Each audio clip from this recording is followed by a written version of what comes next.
The world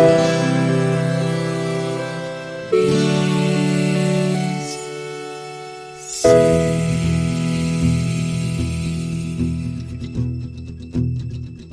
The living room's dark, save for light being cast from the big TV screen and the imminent sunrise that's teasing the one starry sky with whispers of morning. Hey, George. Hey, Lines. How's it going? It's going, I don't want to say explosively well. No one says that. I was trying to find like a good pun. No one in the history of the world has ever said explosively well. No, they haven't. I mean, that joke was not the bomb. Ah!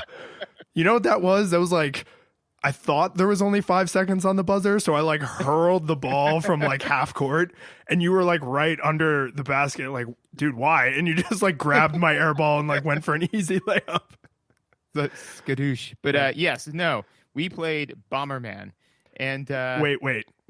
So before we do anything else, can I do something I've been thinking about doing? Sure. Okay.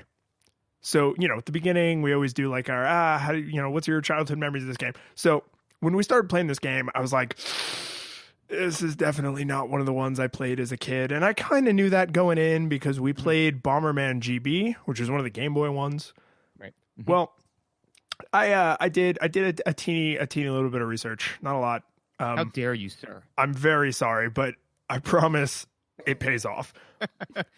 Here are the Bomberman games in just the main series, because there's also been spin-offs and there were mobile games and there was all the portable ones are considered separate from the main series. Here is just the main series. Bomberman, 3D Bomberman, Bomberman 2, Bomberman 93, Super Bomberman, Bomberman 94, Super Bomberman 2, Super Bomberman 3, Super Bomberman 4, Saturn Bomberman, Super Bomberman 5, Atomic Bomberman, Bomberman 64, Saturn Bomberman Fight with 2 exclamation points, Bomberman World, Bomberman Hero, Bomberman Party Edition, Bomberman 64 The Second Attack, Bomberman Online, Bomberman 64, Bomberman Generation, Bomberman Jetters, Online Bomberman, Bomberman Act Zero, Bomberman Live, Bomberman Blast, Bomberman Ultra, Bomberman Live Battlefest, and Super Bomberman R, which came out 2017. Wow. That's less than half of the total in the series. That's intense, dude. That is a lot of Bomberman. It makes me feel a little bit better about when I was like, oh man, we should totally play Bomberman. And then, we looked at our respective libraries and I was like, I don't know if this is the one I played, but because I thought I was like, I was playing 3-card Monty. I did not know that I was playing 27-card Monty. Yeah, and here's the reason I looked this up in the first place is because there was something, and we'll get to this when we talk about the game, but there was something about the game that I was like, this is odd. And I don't quite know why what's happening is happening. And it turns out that the Bomberman franchise is way, way more popular in Japan and what's called the PAL region. So, Europe, basically. And I think also Australia. But Bomber Boy was the first one on Game Boy, which totally is named the way you would expect. But that wasn't called Bomberman in the United States. They rebranded it for funsies. Bomberman GB, which you would think is what we played, was actually called Wario Blast featuring Bomberman when they brought it to the United States. The one we played, which is called Bomberman GB, which was actually Bomberman GB2 in Japan, they went all full Final Fantasy on it, and they were like, well, we're going to just totally screw with the numbering system for funsies and funsies. And that is how we both ended up sitting in front of a classic game in our library that we were like, how did I end up with this game that is not any of the games I remember? Well, it's just, it's confusing. First of all, I hate that they do that. When they're like, oh, well, okay, what is it named? It's named Thing A in Japan. Okay, we're going to name it Thing 2.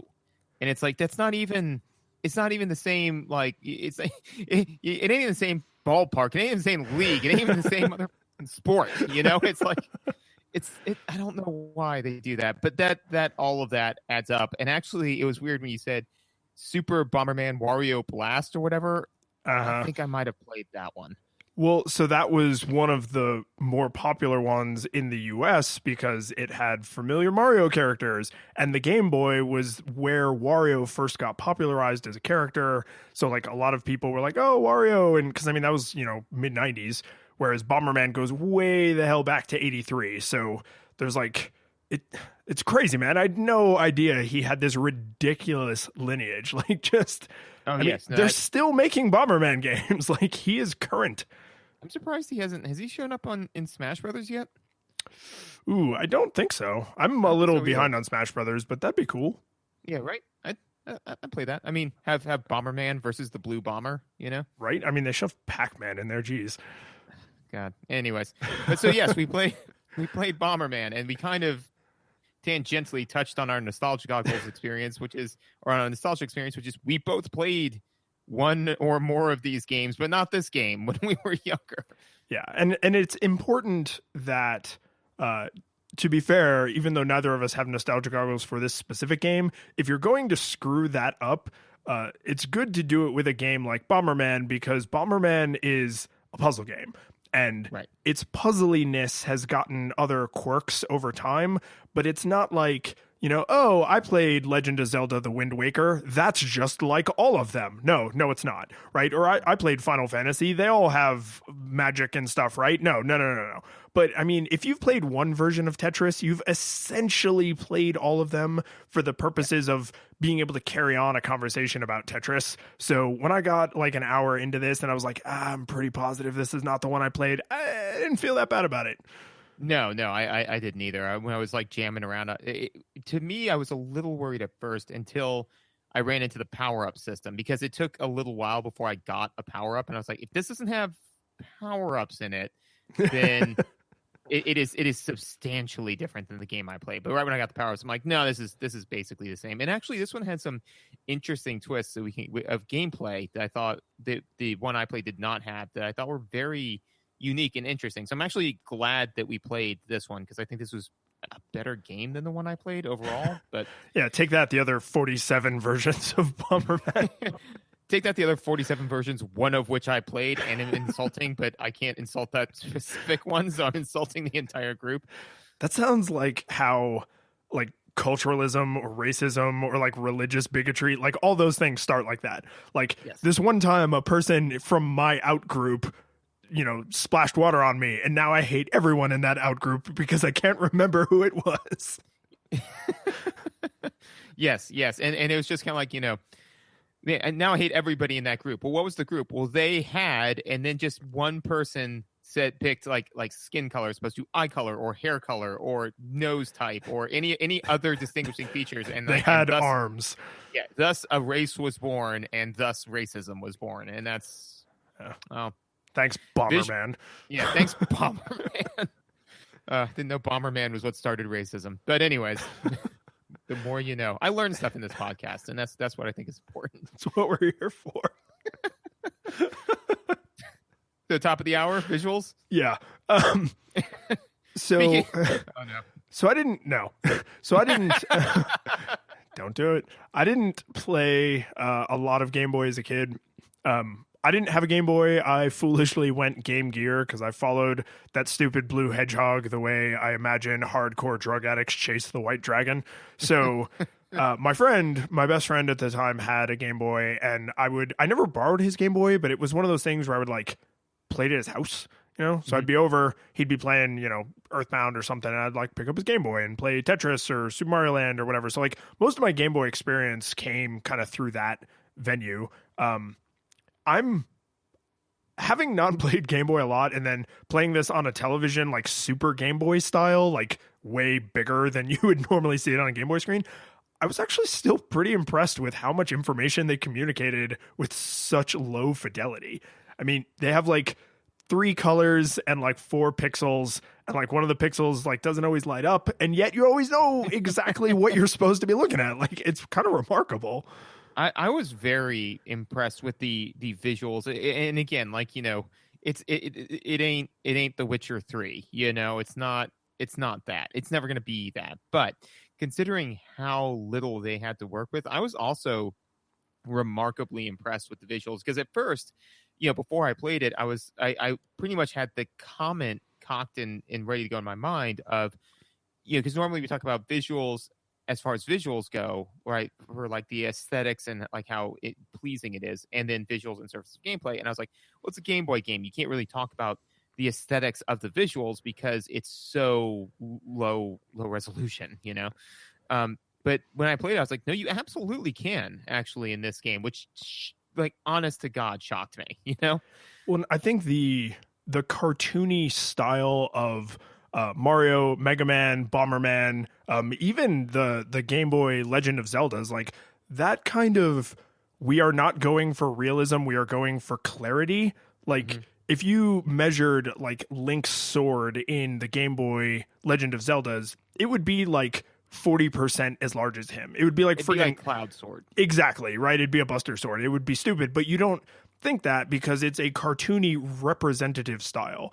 And I felt exactly the same way in playing Bomberman GB in the North American region because it's everything is strictly representative. Nothing is trying to even make an attempt at high fidelity. Everything is just like, here's a block, here's a bomb, here's Bomberman, here's a monster, but they're almost like tokens, like on a game board. Like you don't expect them to be correct ratios and to have, perfect visual fidelity. You're just like, oh yeah, this token represents wheat. I have sheep. Who has wheat? Wheat for sheep, right? Wheat for sheep. But it's just, it fits this so well. And I feel like Nintendo probably knew that. They were probably like, we don't have a lot to work with here. We need to go with an art style that is going to fit this medium.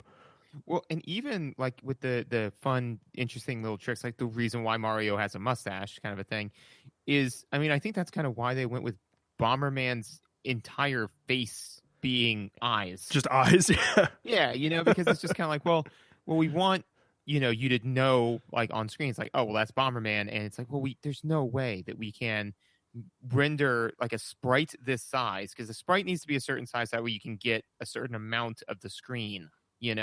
So like that's it, and I may be wrong, but like it's my understanding that that's in general what regulates the size of the sprite is how much of the screen you need to be able to see on this small screen.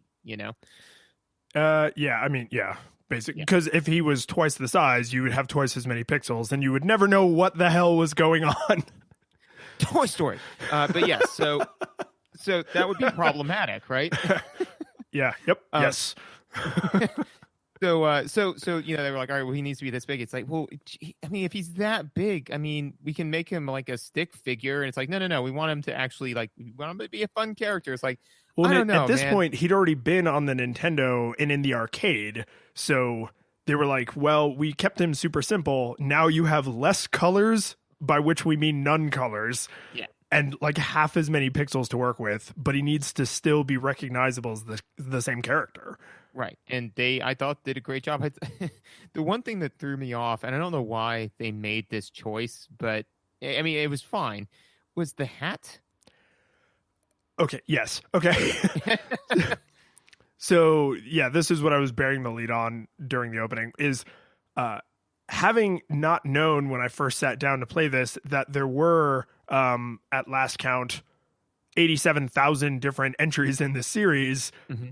I didn't realize that a lot of them are like themed and silly and have like a totally unnecessary story lumped on top of the puzzle, which is so obvious in hindsight. Yes, you have a puzzle game, you keep rebranding the puzzle game like every puzzle game in history has done, right? That's why there's 4,000 versions of Monopoly. That was probably underselling it. That's why there's 400,000 versions of Monopoly. I was gonna say, I think I may personally own 4,000 versions of Monopoly that people bought me as jokes. Yeah, exactly, right? So it's really obvious in hindsight that because this has been a long-running series and because they have a bajillion entries, that they would essentially just keep reskinning them, and then sometimes adding some mechanics that are appropriate to the theming, which we'll talk about. But at first I was really put off by the Indiana Jones theming, because I was just like, Bomberman, you're cool, like you don't have to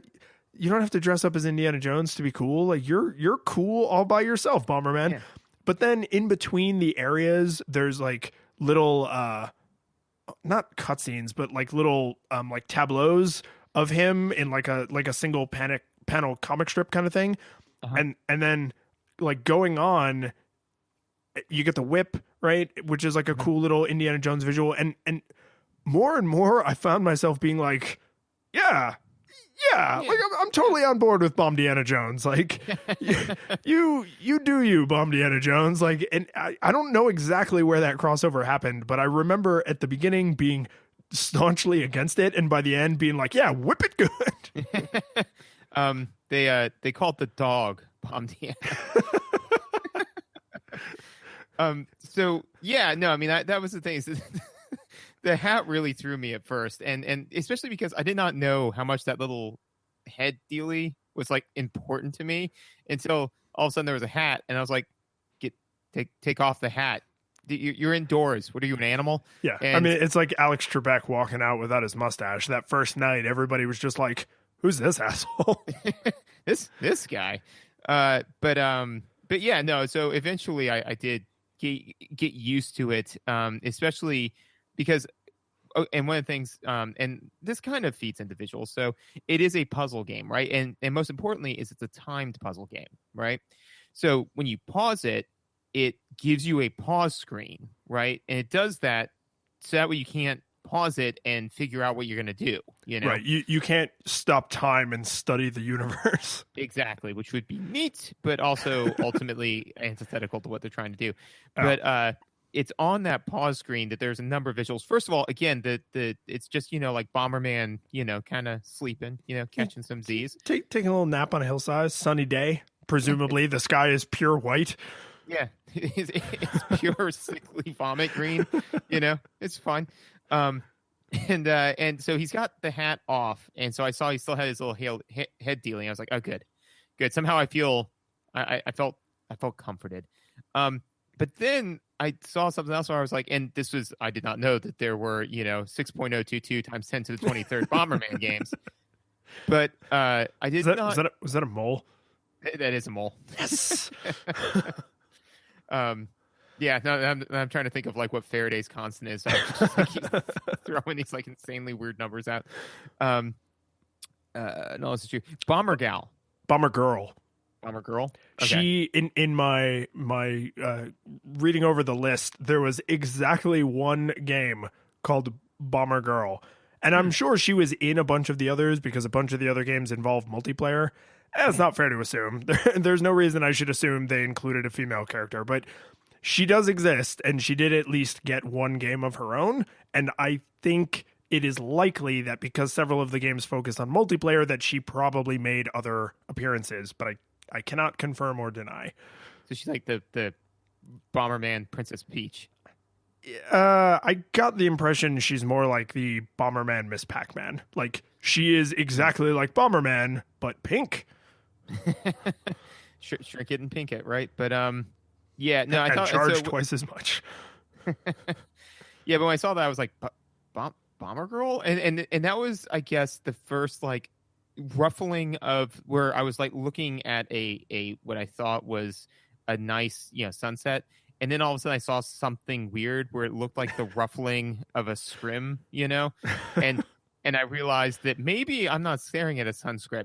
Maybe I'm staring at a map painting, and there's something behind this, And so then when you're like, there's 70 bajillion of these games, I was like, okay, so that makes Bomber Girl now makes a little bit more sense. Yeah, no, because when both of us sat down to this, we were chained up in the cave just looking at shadows.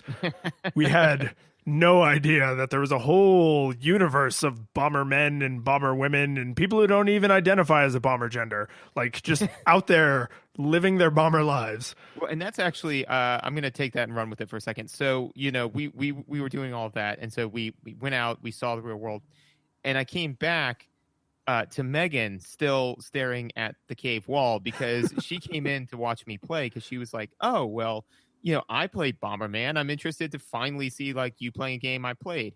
And she came in and she was like, not Bomberman.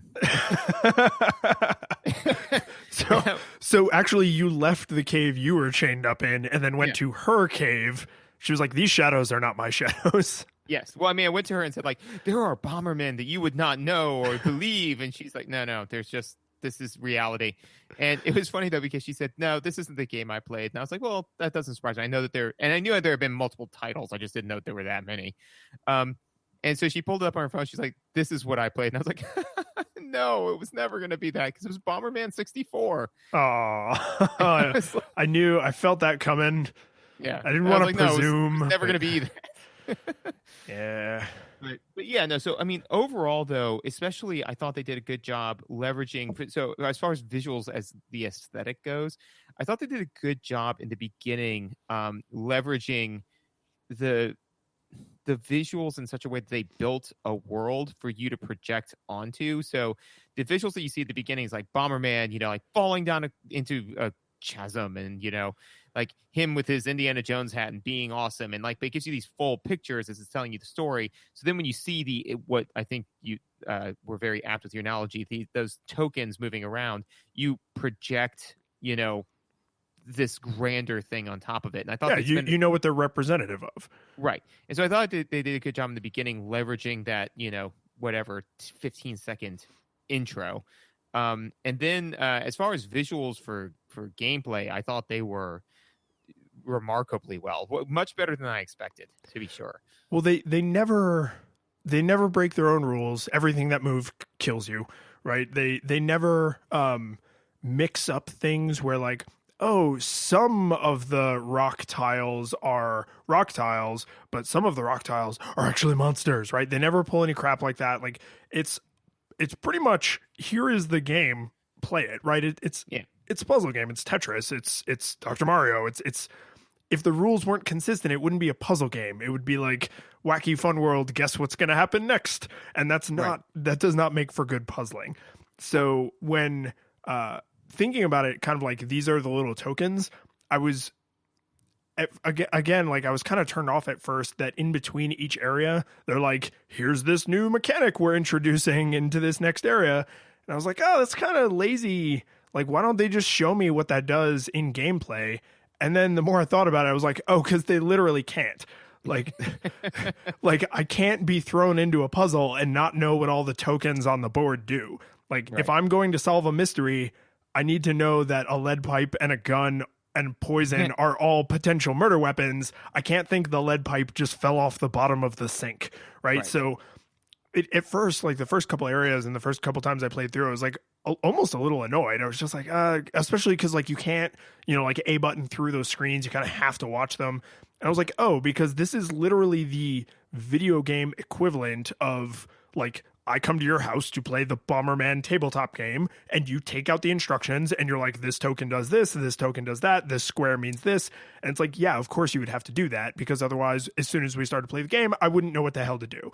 So this was another place that I was really surprised that when they showed me, like, this enemy can move over here and, this thing explodes when you put a bomb next to it and it lights up the dark room. I was like, why don't they just show me that? Oh, right. So it was like, I was surprised how many places I kind of like flip-flopped on, like initially being like repulsed by a design choice and then being like, nah, this kind of makes sense. Yeah. And I mean, again, it is the Game Boy. It was limited in what it could do. And this actually touches on, this isn't a visual thing, but it doesn't really fit in anywhere, but I want to talk about it, which is I was recently introduced to a new concept, which was the difference between puzzle games and problem solving games. Okay. And I thought it was an interesting distinction, and we loves us some semantics.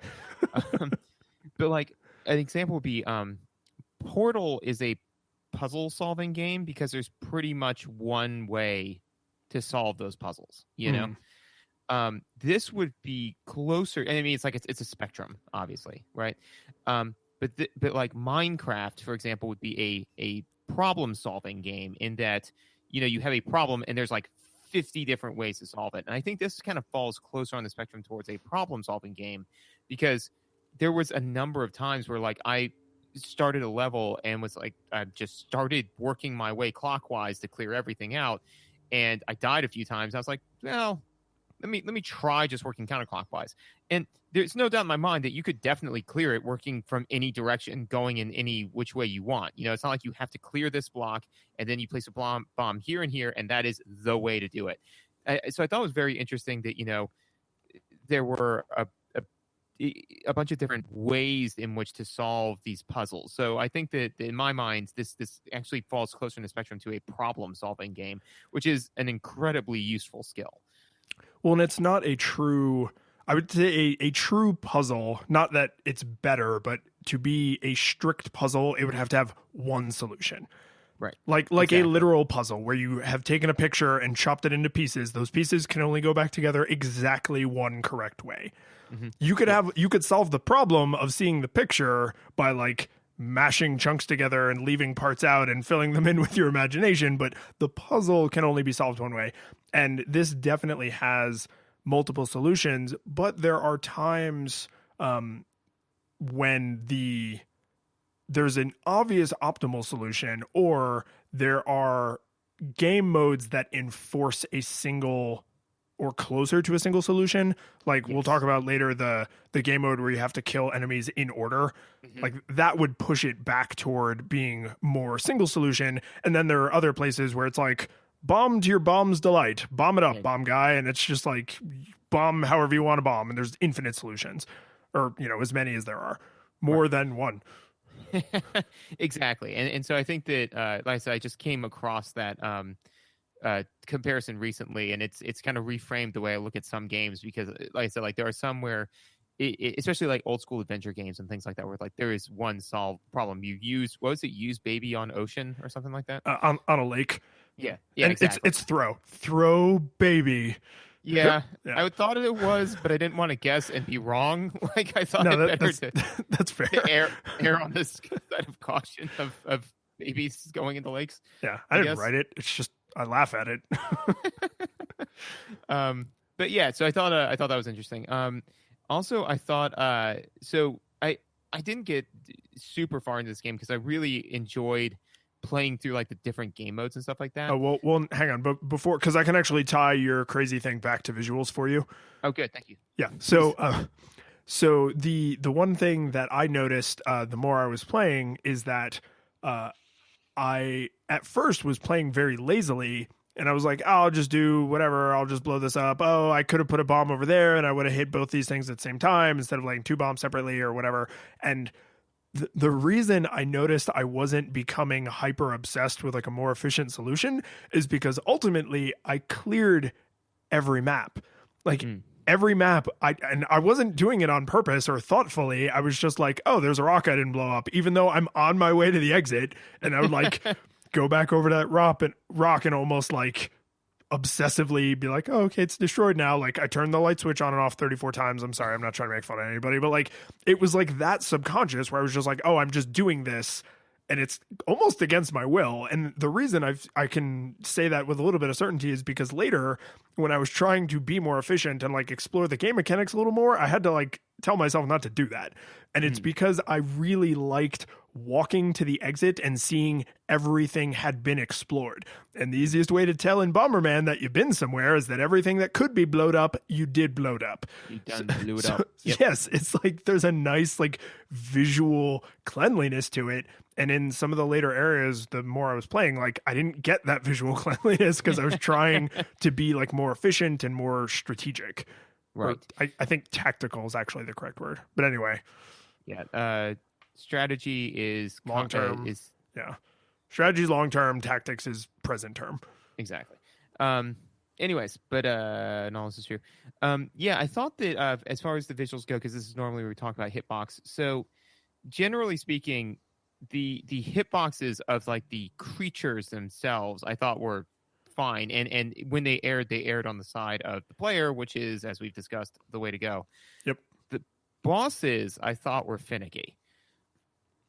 So I agree with you that generally speaking, the monsters gave a little bit. You had a little bit of wiggle room in favor of the player, which is generally the right thing to do. Now, the bosses, the thing that was difficult about them is the bosses are huge. They're all like, I think 2 at least 2x2 squares, if not like 2x6 squares. Like they're huge, or 2x3.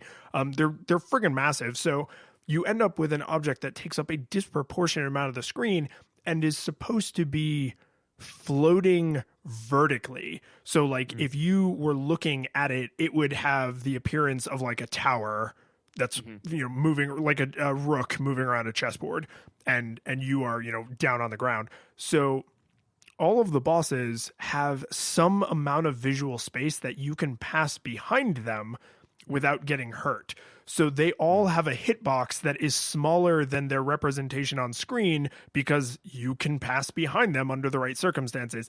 And that is a really hard thing to convey on a Game Boy screen. Yes. Yeah. And I did not catch any of that. And so basically, and the bosses, they're not super difficult. And also, and we can get into the cycle time mechanic, further reduce my frustration with this, because if it was like a typical game where you lose all 3 lives and now you got to start over at the beginning and just slog your way back up, I would have been furious. but thank you, 4-digit passwords. Yes, but like whenever I just, because even when you die and continue, it just restarts you at that stage a little depowered, so it's just like whenever I got my lunch at, because the hitbox was a little bit off, I was like whatever. And then the way I actually combated it was just laying more bombs, so just and so in a way it almost made it not right. I would have rather had a cleaner hitbox, but the nice thing was I was just kind of like, oh, are you going to be finicky with the hitbox? Well, you know what my other 4 bombs have to say about that.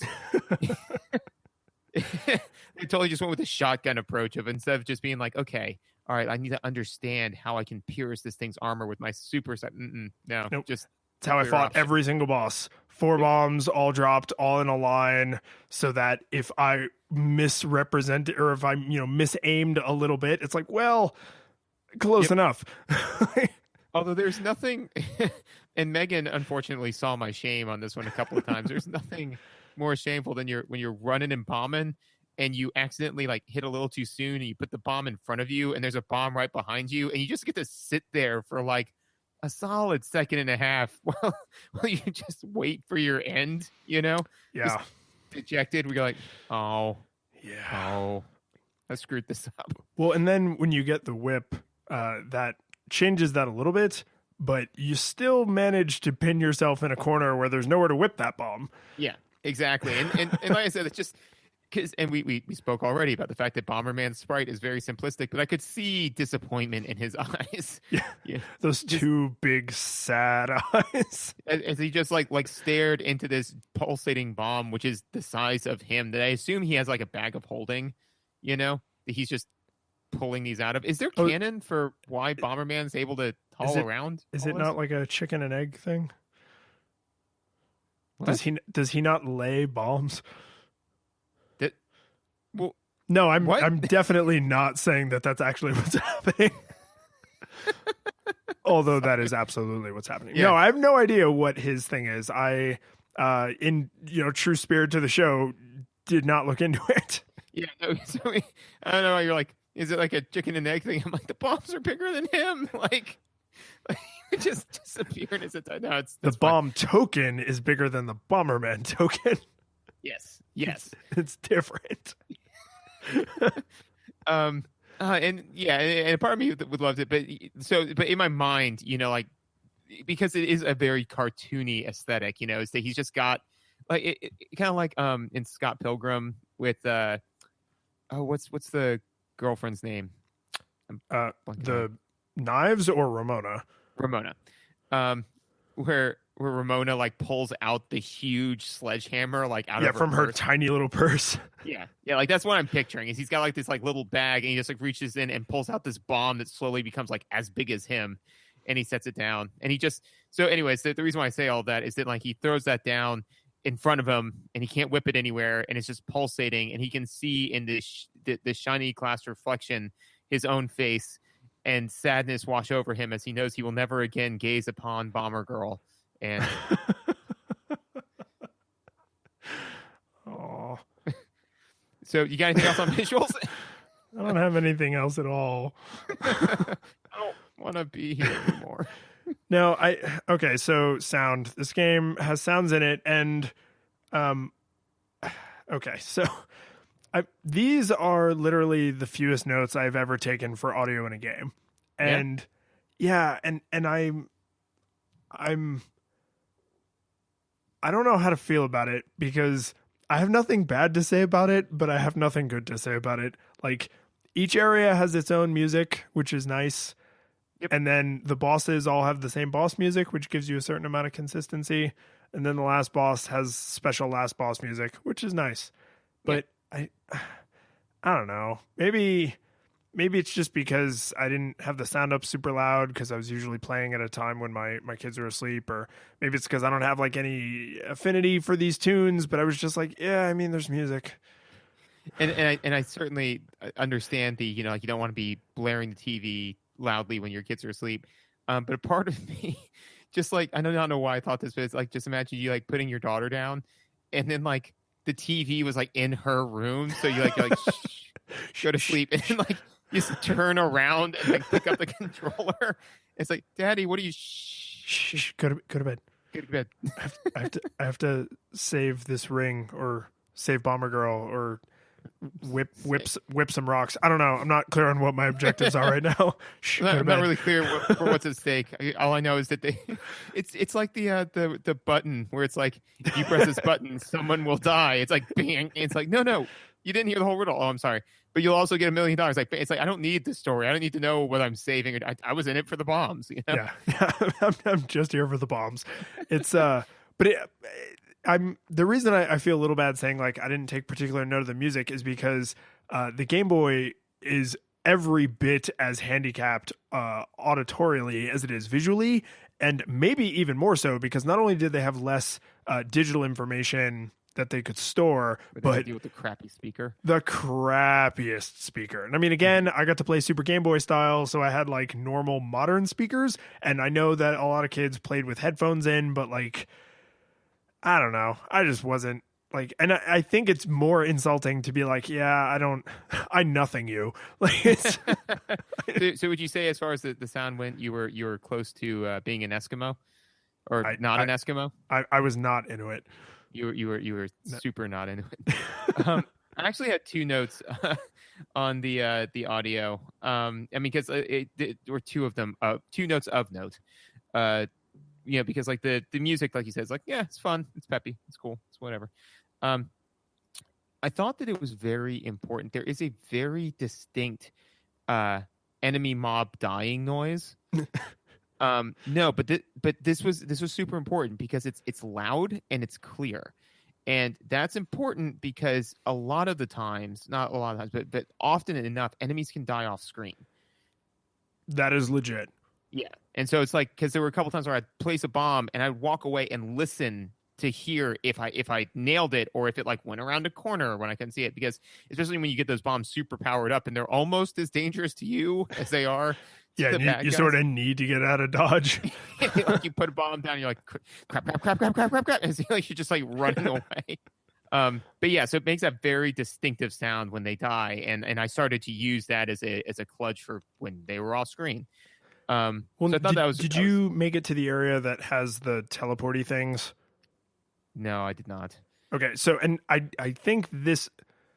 So we'll talk about the modes, but one of the areas has like these teleporty things, which is how you get around that area. So you can't just walk a straight line. You have to use these little teleporty caves. And I didn't think about it as favorably as you did, but I probably should have, because I recognized that if you drop a bomb and go through a teleporty thing, that bomb still explodes and still kills things. And once I put that together and I was confident that was happening, because of the audio cue, then I started being like a frightening monster who would pop out of this teleporty thing where you have like 2 seconds of invincibility, throw bombs everywhere, and then disappear back into the teleporty thing. And it does like a little screen flash, and it makes a little noise when you go through the teleporty thing, and then just like boom, boom, boom, boom, boom, boom. Yeah, no, definitely during mechanics we can talk about like the bomb getting more bombs and getting them powered up, because there were some times where I was like, I saw a power up, I was like, don't want this. I was like, these bombs are as powerful as I feel I should have. It's like, do you want more powerful? No, I'm happy with my bombs power. Are you sure? Because here's another. No, I'm good. Go home, I'm Steve. pretty good. The one other just note that I had was this game does have one of your favorite things in it, and so every time it was happening, I got super excited, which was that it makes a noise with every step that you take, and I know how much you love that. So this was a fringe benefit of not being able to hear the music, was not being able to hear that either. Yep, because it's like of that shoe scuffing like every time you're walking around, and it's funny because ever since we played Donkey Kong, like I've become hyper aware of that because I just realized that it's just so wildly unnecessary. Like when you're moving, like that's something that you have direct control over. And it's just like, and yeah, there are some other things, like other times in games where like it makes a sound effect and you are the thing that is causing the sound effect. But walking is something you're doing all the time. And because it raises the background noise, basically, it makes you less likely to hear cues that you do need, So yeah, now whenever I hear that, I was like, ooh, this is something Lions just loves. Yeah, I totally dig it. And it's in defense of the tonal range that they chose in this game that it at least became white noise, whereas in Donkey Kong, every second was agony. Like my brain never adjusted to that sound, whereas like there's lots of annoying repetitive noises in games where you just eventually are like, okay, this is just my life now, and you sort of forget about it, right? It's like someone who in like a tragic accident like loses a limb. Like at first the phantom pain is like they can't stop thinking about it, but then eventually they're just like, yes, it's kind of in pain all the time. Like that's what it's like to listen to Mario walk in Donkey Kong. Yeah, it's like a bad smell, where it's just eventually you just go nose deaf. You just can't smell it anymore. Is that the clinical term? I don't know actually whether or not they has any proper clinical things. If you want to know, you should hop on to the sister channel of Movie Medicine and check them out because they have all kinds of good information and knowledge about that. Yeah, but, that's moviemedicinepodcast.com. Anyway, you were saying. No, where I actually know it from is I think it's Ocean's 13. Somebody goes nose deaf. where they basically like horribly destroy that one hotel auditor, basically, and one of the things they do is they destroy his room and make it seem like he is unhygienic, and they knock on the door and they're like, "You've gone nose deaf," and that's where I know. No, I mean it's descriptive. I definitely knew what you meant. Well, and actually, this deals with that in no way, but just something that a conversation I had recently that, well, it deals with that. It deals with video games in no way. The conversation I had with somebody recently where it's like dogs smell way better than we do, and the analogy is often like they smell like we see. They can smell in colors we can't smell in. Right, and so and with a degree of fidelity that we can't smell in, and so so I said like like dogs smell like we see, and somebody said like, oh God, that'd be awful. I mean, I walk into a room and there's a bad smell and I can like barely deal with it. Could you imagine if it was like so much worse? I'm like, well, but remember they smell like we see, because that would be like if you walked into the room and saw like something unbecoming going like, oh my God, like every time you saw it. It's not like you get used to it because you have this high visual stimulus all the time. Or if every time you woke up and opened your eyes, you were like, so many colors. Oh my God, the colors, Duke. But so the complete lack of a through line in this tangent, I think, speaks tremendously to how both of us feel about the audio in this game. Yeah, it's like, look, we can sit here and we talk about the audio, or we could spend the time where we talk about audio, talking about the way dogs smell. Yep. So, yes, I will say that in the game's defense, just on the sound effects, much like the visuals being tokenized were very clear and consistent, the sound effects were very tokenized. Like, bomb always makes bomb noise, enemy dying always makes enemy dying noise, enemy that takes more than one hit always makes enemy taking a hit noise. Like, I had when you get a little power up, it makes power up noise. So like, I don't feel like there's anything to write home about, but I'm also not writing a letter home complaining, which Right. is in some ways I think a good thing. Like people are a lot more because we're such visual animals, even though our hearing is way more sensitive. People are very attuned culturally to being affronted by something that they don't like visually. Whereas when something is working auditorially, we almost expect not to notice it, especially like sounds and music in games and movies and television shows and stuff. Like I don't really want to be thinking about like, wow, that was a really thoughtful bomb noise that I'm gonna have to hear 50 million times and appreciate every time. Like, I just kind of want it to just wash over me, and I don't really think about it or care. Like, this is So, not like the donuts, symphony. Eh? Yeah. Have all of the donuts in the world. Yeah, it's like, oh, Yeah. you're not so Homer Simpson. I almost feel like saying the sound was unremarkable is kind of a compliment, but we don't have to beat that horse. Yeah. No, I'd say like on a scale of 1 to 10, 10 being amazing, 1 being terrible. This one ranks in at like a 5.5, which is slightly, but like I think that this isn't, like you said, there's nothing good to write home about. There's nothing good to complain about. This is the sound where you buy a postcard that says like "Wish you were here" and send it home, so that way your parents know that you're not dead. You know, Yeah, like you know what it is? It's on the on. You ever do like an annual job review where it's like you have like a 1 to 5 rating, and most employees, and I've worked with these people. A lot of people do not understand that a 3 meets expectations is not a punishment. It means we asked you to do something and you did it. And that is how I feel about the sound in this game. Like, how was my sound this year? You met expectations. yeah, you were performing at or near expectations. Yeah, carry on. If you want a bigger raise, then come back next year, but you're not going to get fired. Yes. You didn't bomb your review. Man, terrible. that was just a dynamite pun. No one is left listening. And unsubscribed. But anyway, so mechanics, gameplay, all that fun stuff. Well, I do want to call out the controls specifically because a lot of times, I'll admit, a lot of times we get sloppy and we just lump these things together because we're not being sloppy. We're being super thoughtful. Never sloppy. But this time, I do want to make the point to specifically call out the controls because when they first alerted me in the little between area screen that I was going to get the whip, I spent about 3 or 4 seconds as soon as the next area loaded pressing buttons. And none of them making a whip happen. Yep. And then the first time I actually deployed the whip by pressing my face against a bomb, I was like, oh, I would not have thought of that. And then once I got used to it, like the mechanic played out fine, but they didn't have a ton of flexibility in which things they could assign to buttons. They didn't want to do complicated, like press both buttons at the same time, or up and A does this, but down and A does that. Like they didn't go with any of that. They took select. Never forget. Never forget.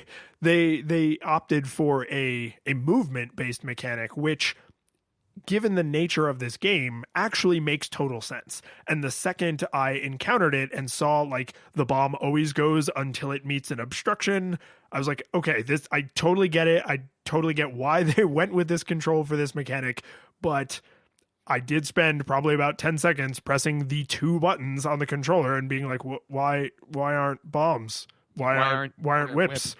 Yeah. Why bombs? Why only whips? Well, especially because you're like, all right, I got the whip. I'm gonna whip stuff, and then you pull out a bomb and you place it right in front of you. You're like, oh crap! And then you gotta like run away. And you're like, all right. Well, that didn't work, but maybe this will. You pull another bomb. Oh crap! And then you gotta like run away. So you look like a crazy person. Yeah, I did the exact same thing, and honestly, I think that it actually speaks more poorly because I think that you're right. The choice to have it movement based, I think, for the control schema was absolutely the way to go. Because if you're, I mean, the first time I deployed it was because I put a bomb and bombed myself in the corner and was like panic moving towards it. like no, I don't want. And then it just like pushed it whipped it across the level. I was like, oh, and I don't have to have, like, I have agency in this situation. Okay. Yay. So your instinct is correct. But I just kind of thought that, on the screen where they're like, you got the whip, you can now whip bombs. Isn't that super cool? It's like, well, not if I don't know how. Yeah. Give me a little more information, please. Yeah, because I mean, like literally, they could have just been like, move up against the bomb to do it, or just simply had like a little screen above it that just shows you walking up towards a bomb and like moving, like pressing the directional arrow and like it doing the action, being like this, like that. So I think the problem was with the conveyance, not with the control layout itself. When I think, if I remember, it shows him doing it, but because you're not pressing any buttons, it's not, and there's no arrow pointing or anything. It's not obvious that the bomb is pressed or the bomb is dropped and then an arrow button is pressed. You would think maybe because you can't put two bombs on the same spot. My thought was the first time it will do the bomb and the second time it will do the whip. And I don't know if that was like a foolish thing to assume, but that is where my mind went. Which is legit in my opinion. Yeah, so I thought that was, I agree with you. It took me a minute to be like, and how do I whip it good? Because as I get tired of getting these bombs blowed up in my face, I do, okay, I want to talk about the bomb power-ups real fast because like never have situations gotten away from me faster than as I just, because, at first you get one bomb and it explodes in one in every direction. You're like, oh, all right, that's cool. It's a Bomberman game. Okay. And then all of a sudden you can get two bombs. And you're like, all right, cool. Two bombs that explode two in each direction. You're like, oh, yeah. No, now it's getting good. Now I can, like, corner people. And it blows up three in each direction. You're like, yes. Four was too much. Four was too much. It was just that little extra one where, like, now... It was okay. So with the 4, you can just barely get out of the bomb's radius before it explodes. But then you get the dash. It's true, and that's super helpful. But to me, like, it was just I at that point was when I had to switch from placing bombs and running away from them to placing bombs and like ducking behind a corner as it like exploded behind me. Oh yeah, no. See, this I think is interesting that we went two different directions on this because when I first started, I was like, okay, one bomb blows up, the little plus sign. Wait, like I can only have one down at a time. I don't remember Bomberman being like that. And then when I started to get the power-ups, I was like, oh, now I have 3 bombs, and I can do them up to 2 squares. Now I have 4 bombs, 4 squares. Like, I quickly went from being like, Bomberman's not that powerful, to being like, I am a demon from hell raining fire down. Like, and no matter how many times I brutally murdered myself doing that, it did not change my playstyle one iota. Once... And I think this is actually part of the reason that I was so obsessed with destroying every obstacle, because I wanted every single power-up as soon as I could get it, because there's more power-ups than you need to get to 4 bombs, 4 spread. Mm-hmm. And I was like, I want that as early as the game will let me have it so that I can become like the Mad Bomber from Cowboy Bebop and just be exploding stuff left and right. Well, which I guess is what you want, because I was trying to be like, very concise and thoughtful. And because that was things when you said you cleared everything out, I did the opposite. I left as many obstructions as possible because that made it easier to corner baddies. So I was just kind of like, I came at it from the thing of like, I am a Bomberman, but that is not what defines me. I will use my bombs to surgically destroy the evil in this world and leave it as intact as possible. And you were like, blow it all up. Yeah, no, I went full Rorschach and like... Because those monsters were like, oh, to get to me, you're going to have to blow up that obstacle, but then I'll be able to run free. And I was standing with my arms spread with smoking craters behind me, screaming, I'm not stuck in here with you. You're stuck in here with me. Like, just total psychopath. You were just like, like, soon all you'll be feeling is oblivion. Final flash. Well, this is strong evidence of this being more of a problem-solving game because we came up with very different solutions. Yes. No, I was like, I will leave this world as intact as I can when I find it. You're like blowing up cars. Yeah. No, I was given a clear directive by my god, which I assume is the King Bomb from Super Mario 64. And I'm 100% on board with this. Yes. right, headcanon accepted. And King Bomb told me there are monsters and you need to blow them all up. And unfortunately, I had one of those like itches right behind my ear, and when like you scratch that part of your head, like it makes you can't hear anything. It's just all white noise. And I stopped scratching right when he said, "Blow them all up." It's like, yes, sir. Well, like he said, you shall be my living avatar upon the earth, and then it's like, and you will destroy the monsters, and then it cuts to black, and it just like shows like you sitting upon like panning up, like you sitting upon this throne of bombs, like blacklit with like got blood all over it, and you just hear the narrator come on as James Earl Jones says, "He who amongst monsters must be careful that he himself does not become a monster." And he just like pans up and like you're holding a bomb, like staring into the fuse. It's like, for when you stare into the abyss too long, the abyss stares back into you. So I will say, as a side note, one of the 47,000 Bomberman games, they did actually try and do like a gritty reboot at one point. Fantastic. I never played it, but I remember the box art as just being like so not Bomberman.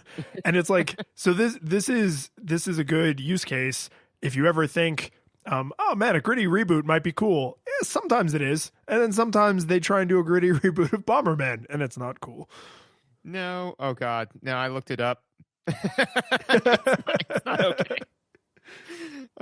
Yeah, no, it's not. It's not Bomberman. It's.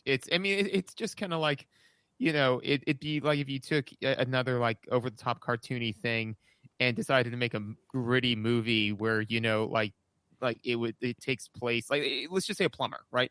Like it takes place in like this Tanadensian kind of thing, and it's all dark and gritty. It just it doesn't work. Would not make sense, especially if like there were little turtle monsters and now they're like giant, tiny headed. Super Mario Brothers, the movie was terrible. Anyway. But one of the things I thought that was another mechanical choice that they made that I thought helped balance the game a little bit, which is that if you are going true Mad Bomberman and it's getting out of hand, the power-ups are destroyed by your bombs, though. Yes. So, very interesting choice. Yeah. So I kind of like that because it's just kind of like, okay, well, because that's the thing is that you went completely insane, but you had it under control. Like, you the bombs didn't own you. You owned the bombs, right? I prefer to think of myself as like a sharpshooter. Like to an onlooker, I'm just swinging my 6-gun around and things are getting shot, but I'm actually making precision shots. Like I'm in control, but to an onlooker, I look insane. Exactly. But I mean, I thought that because that's the thing is that you can't just say throw down all of the bombs, blow everything up. Like you do have to be careful with the way you go about it, because if you do that, you will destroy your power-ups. Yes. Which is a good negative feedback loop, because then you don't get the power-ups, which means that you don't suddenly get to put down 4 bombs, because clearly putting down 3 bombs is getting a little out of hand for you because you're destroying your power-ups.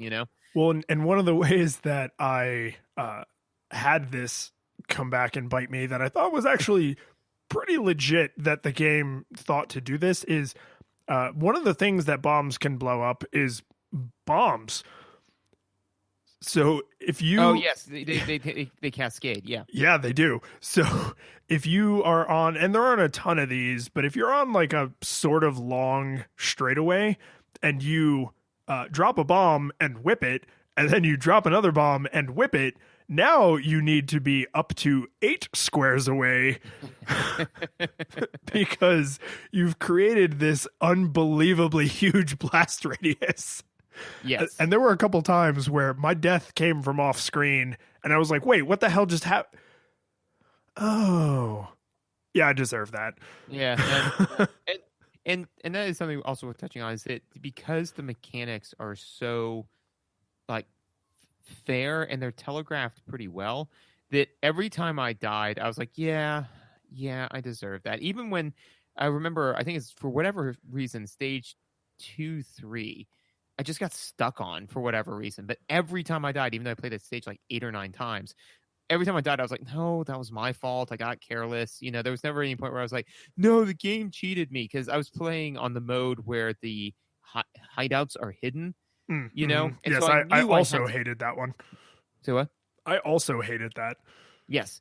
But I knew that the hideouts were hidden. So I knew, like, I was like, if I'm going down a new area, I either need to A, carpet bomb it, or B, move slowly, you know? And so every time when I got by the invisible hideout, I knew it was my fault, because I was like, no, I just wasn't paying attention, and I just started running down this unmarked hallway, and that's on me, you know? Yeah. And I mean, the bombs always explode after the same amount of time in the same way. The enemies have pretty consistent hitboxes. There's, I think, literally one enemy in the entire game, at least I should say in the modes I played, because we got to talk about the modes, but there was only one enemy I remember encountering that after you hit it the first time, it then moves faster. So It's not like an enemy ever jumps out at you from around a corner. Like, if you see them coming, you know exactly what their movement speed is. They never go slower or faster. It's always that pace. And that kind of consistency leads to exactly the feeling you're describing. I died because I made a mistake, or because I wasn't paying attention, or because I something, but not because the game sucks, the game's cheating, the rules were inconsistent, that didn't make sense, that's not how it went last time. Like, you never feel that way. And that's, I think that's important in general. Yeah, no. Like, that's good design, but I think it's paramount in a puzzle game, because if there are things happening that are beyond your knowledge and control, then it's not a puzzle. You don't have all the pieces. Right. Well, it pushes you further into improvised gameplay, where all of a sudden you now need to improvise because you're given new information, because the game is changing the way that it's played. And this is all planning gameplay. Like, you're supposed to be able to plan the mechanisms of this puzzle.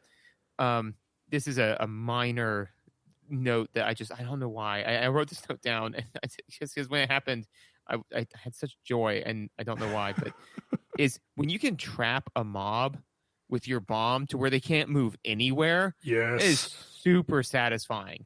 Especially when you do it from a distance with the whip and you time it like just right. And you're yeah, and like you just see like the ghost like look at the bomb, and they'll just sit there and stare at the bomb and be like, yes. It's like boom, dead. And you're like, haha, I ended your life again. You're a ghost. I don't know. Is it like Dragon Ball Z world rules where like if they die twice, then they die forever? It's like Coco. No, Coco? Disney movie. Yeah. Coco. Oh, it's really good. No, I will add it to the list. But yeah, no, that was super satisfying. So do you want to talk about the modes next, or the continue cycle time next? I think we should probably talk about the modes next, because I didn't introduce nearly as much variance into the modes as I should have when I was playing, and I mean, I was never going to explore every single combination, because nope. But I found a couple things interesting. One, the fact that this is even a thing, like each area you have to decide, do you want this quirk or this quirk? And it's not the same quirk every time. They always call it mode A and mode B, but mode A and mode B are different in every area. And I thought that was really interesting. But the descriptions I wasn't in love with. I didn't always feel like they clearly communicated the choice I was making. And then when they show you on the little cut scene before you start the area, it's like, well, but my choice is already made now. Like I had 2 white cans, one that had a word I didn't know and one that had a word I thought I knew. And so I picked the one that I thought I knew, but now that I open the can, the store won't take it back. So it's like, there was a lot of, I don't want to say buyer's remorse, but it was like, what do you call it? Like what ifism, where I was just kind of like, what if I had chosen mode B? And it's like, I go find my old high school yearbook and I like slowly put my hand over mode B's picture. And I'm like, what might have been? Yes. Oh, mode B. I remember looking back on that and just thinking, if I had chosen mode B, then I wouldn't have blown myself up 17 times with bombs. As I look at my high school year, but like looking at the book, just camera pans out, just surrounded by bombs, and you're like, "Oh, this wouldn't have happened with mode B," and then just. But yeah, no, I agree with all that. First of all, so on the complimentary note, it's it is a amazing way to generate replay value, and difference in kind, difference in like to make your game larger with doing stuff like this. I never even really thought about it. It's just like, because literally I played through stage 1, and then I reset it and went back to play stage 1 again on the other mode, and just because again, it was research for a podcast, but I imagine like you go through, you select mode A all the way through, and then you like select mode B all the way through, and then you, all right, well, I want to do mode A for this one, mode B for this one, more in this kind of a mood, but just to give you the choice of being able to add that little bit of extra flavor, I think, basically effectively doubles the entertainment time of the game, and all you have to do is just say like, well, everything is the same except that we're going to make this token hidden, or you have to destroy this token before you destroy the bad guy associated with it, one or the other, Yeah, or you have to kill all the monsters in order or whatever. Like because the modes were fairly varied. Again, I don't know what all of them did because the descriptions, but like there was 2 new modes in each area. Right, 2 new modes in each area. They were all varied, and yeah, it all added a unique kind of feel, and most importantly, changed the way you had to view the puzzle. Because, for example, when you're walking around and in the swamp area, when it's hidden, you move a little bit slower and you preemptively bomb areas because you don't know where the hideouts are going to be. But then when they're spawn points for enemies, instead, you play it a lot faster and looser because you need to get on top of that spawn point really fast. So it completely changes your play style. All of that being said, I do absolutely agree. Where it's like, do you want to play hide and seek mode or do you want to play regeneration mode? I'm like, I don't know. What do they both do? No. Nope. Now. And you can definitely make the argument that there's a place in time for choice in games and a place in time for consequences in games. This would be an example of consequence. And I don't think that they are leveraging it in the way that you would expect consequence to be leveraged in games. Agreed. So I just need to do this as an aside. I'm usually pretty happy with my notes. Like I think I take pretty good notes. I have my computer next to me. I can type pretty fast, so I'm like typing out my notes. I have a note in here that is interesting, and I cannot for the life of me remember what exactly it was referring to. But here's the whole thing. Bullet point. Not sure if the whip is dumb or I'm just not great at using it, but, and then indented second line, never mind, it's awesome. Area 4 taught me why it's awesome. I don't know what that means. I don't know why. I think Area 4 is where the hidden like nests are. I know that for sure that's in Area 2. Cool. Then no idea. Then no. I apparently there was something there that I was sending bombs off to do my dirty work while I hung out at a distance. Was Area 4 the one with the teleporters? No, that's way later. It's like 6 or 7.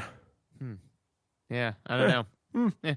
Well, good to see sustained learning. You know, good notes. I do want to specifically point out that in Area 6 is when you get the motorcycle, and I thought the motor. Did you get this far? I think I touched on it like once, but then I vaguely remember being like, yeah, motorcycle, and then. That was a while back when I started my playtime. So the motorcycle lets you jump over a non-explodable obstacle if it's clear on the other side. So you can vault one obstacle. So like one tree, one rock. And it's interesting because it makes it a little bit harder to like pin yourself into a corner with bombs. That's not really what makes it special. When you have the motorcycle and you get hit, you don't die, you lose the motorcycle. So it is the only thing that I'm aware of in the game that gives you a single hit point, because otherwise it is always one hit dead. Right. Which I do enjoy the... Okay, so to speak on the one hit dead, and this tangentially goes to another note, which is it's, again, from a game developer standpoint, it's really easy, like you either have the motorcycle or you don't. You at the most have 2 hit points, right? As opposed to with some other games where you could have actually a great quote that I heard at one point was a DM was talking to his group, and the player turned to the other player and was like, hey, how many hit points do you have left? And the DM said, like, hey, no, you can't exchange that information. You can get a feel for how many hit points they have left, like a feel for how hurt they are, but you can't actually get the number. It's like, okay, on a scale of 1 to 89, I'm at about a 47. And I appreciate that kind of introspection. But anyways, so I mean, there's not a whole spectrum of hit points. It's like it's always one hit dead, which is something that's very easy to design around.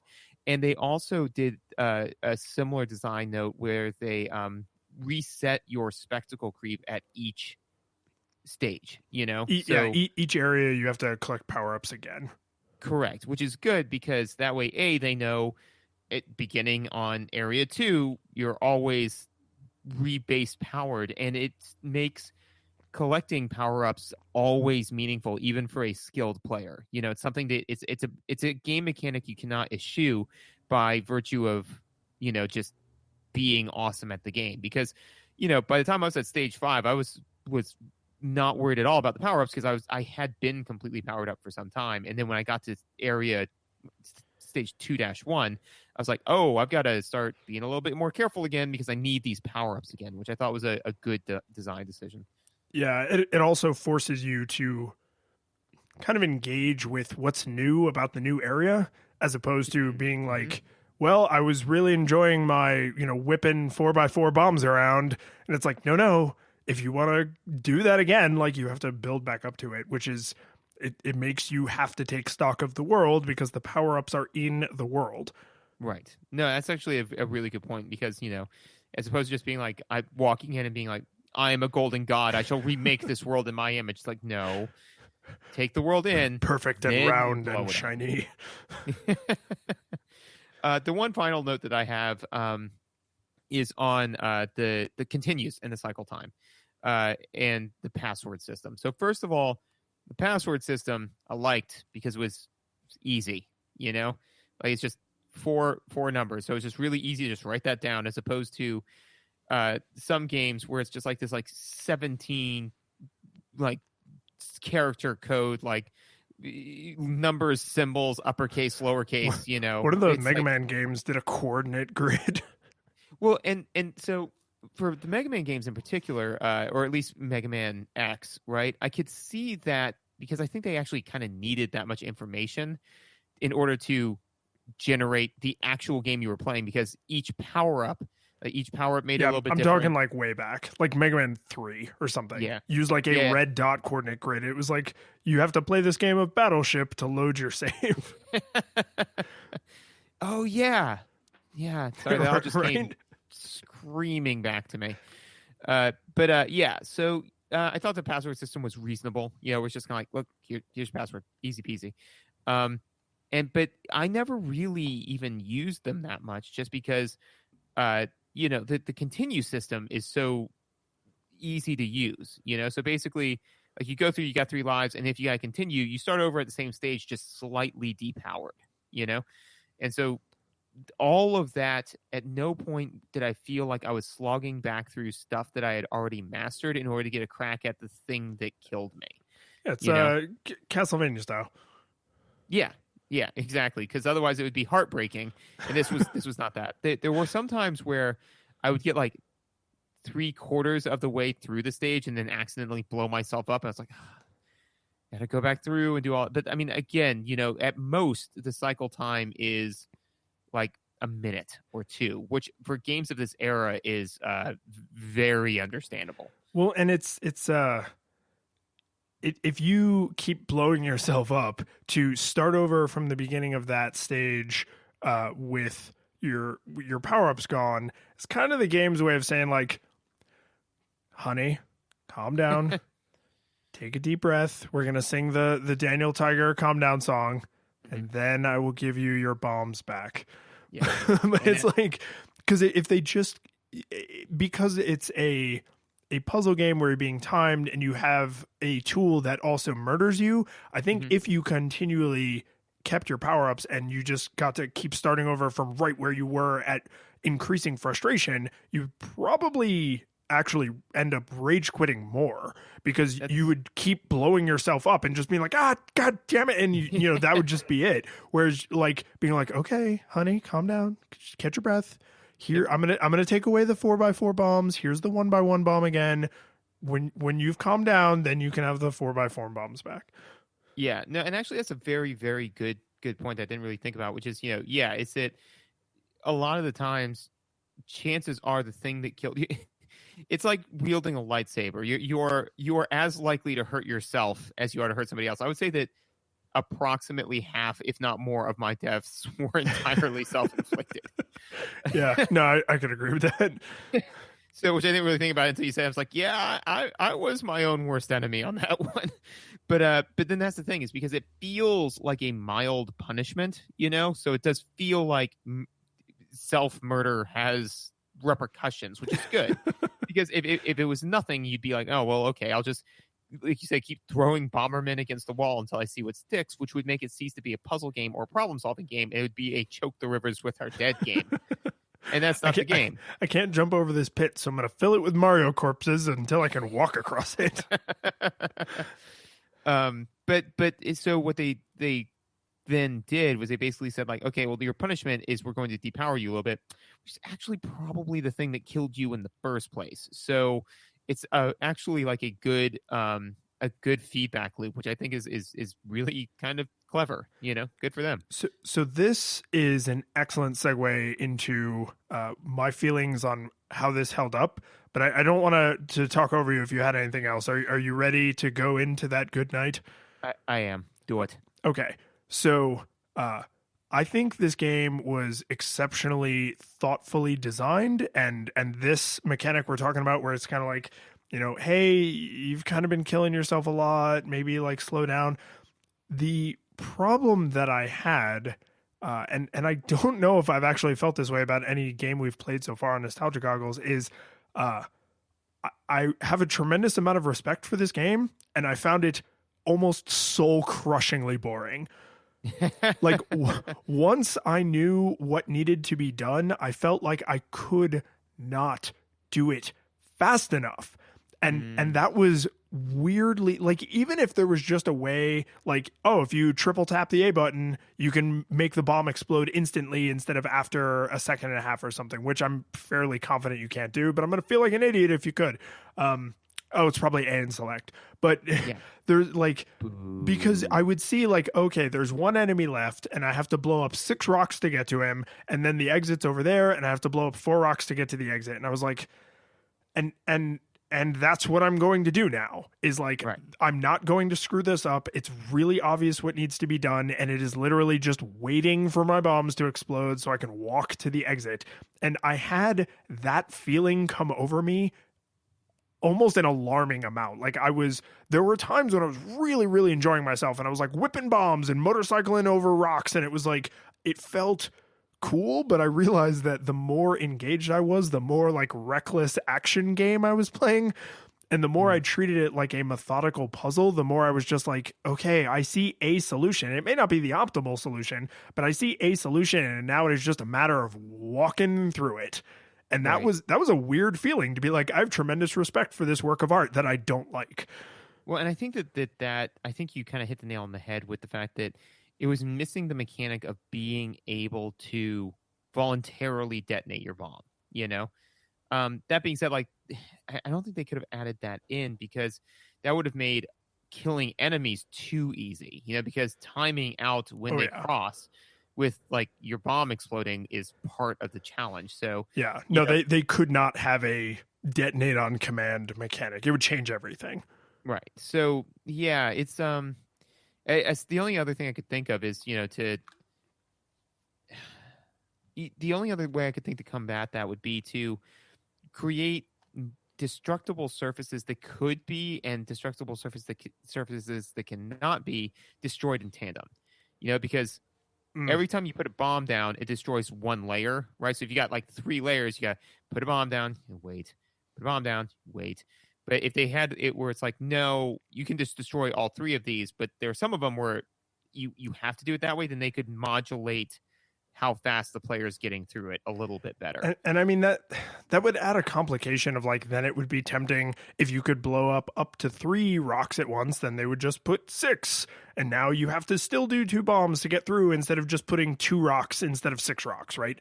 Because it's how many bombs does it take to get to the center of a level? Like 1 to right? Like this is essentially the level design is like, there's an optimum number of bombs between you and the exit, and then there's some presumably maximum number of bombs because it's a timed level, right? So there's an optimum minimal number and a maximum number of bombs, and I fell certainly somewhere in the middle, probably even toward the maximum end since I was being a reckless psychopath. But once I was aware of the remaining solution, my interest just totally tanked, which was legitimately shocking to me because I was like, oh, there's one enemy left, the exit's over there, and I suddenly don't care at all. Like I'm completely disengaged, which is a weird feeling.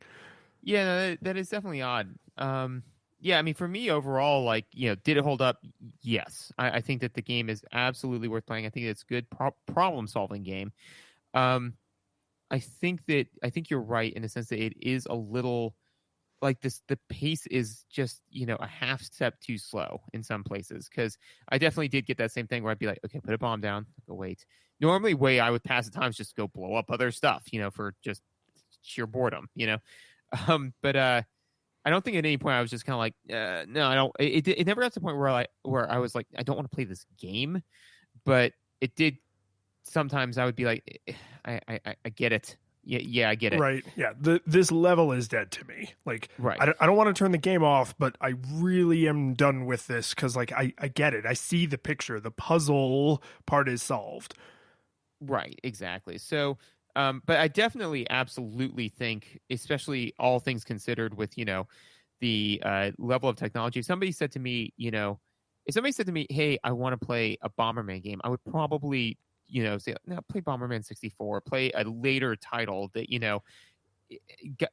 made it, like, honed it a little bit more, But if somebody asked me, hey, I want to play a Game Boy puzzle game, right, I would say, play Tetris. And then if they said, okay, but no, I want to play a different Game Boy puzzle game, I'd say absolutely play Dr. Mario. And then if they said, but no, I don't really want to play that either, I would say, okay, well, maybe you should check out Bomberman. Bomberman's pretty good. The curtain falls, the music plays, the credits roll, then it all fades to black, and you're left by yourself. The fanfare is gone. There's no player 2 there by your side to share victories won. But as you slowly progress down the hall to your bed, a few great events leak back into your head from the time that you spent traversing the land, battling evil, fighting the darkness, just sword in hand. Your memories creep in with the edge of a smile. You realize again